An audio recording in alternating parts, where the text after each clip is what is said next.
استاد فرماتے ہیں میں نے ایک آدمی کو دیکھا، وہ لیٹا ہوا ہے اور دوسرا ایک اس کے سر پر بہت بڑا پتھر لے کے کھڑا ہوا ہے۔ وہ کھڑا ہونے والا اس لیٹنے والے کے سر میں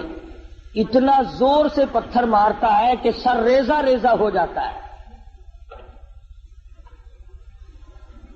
اور وہ پتھر لڑک کر بہت دور جا کے گرتا ہے۔ جب تک وہ پتھر اٹھانے کے لیے جاتا ہے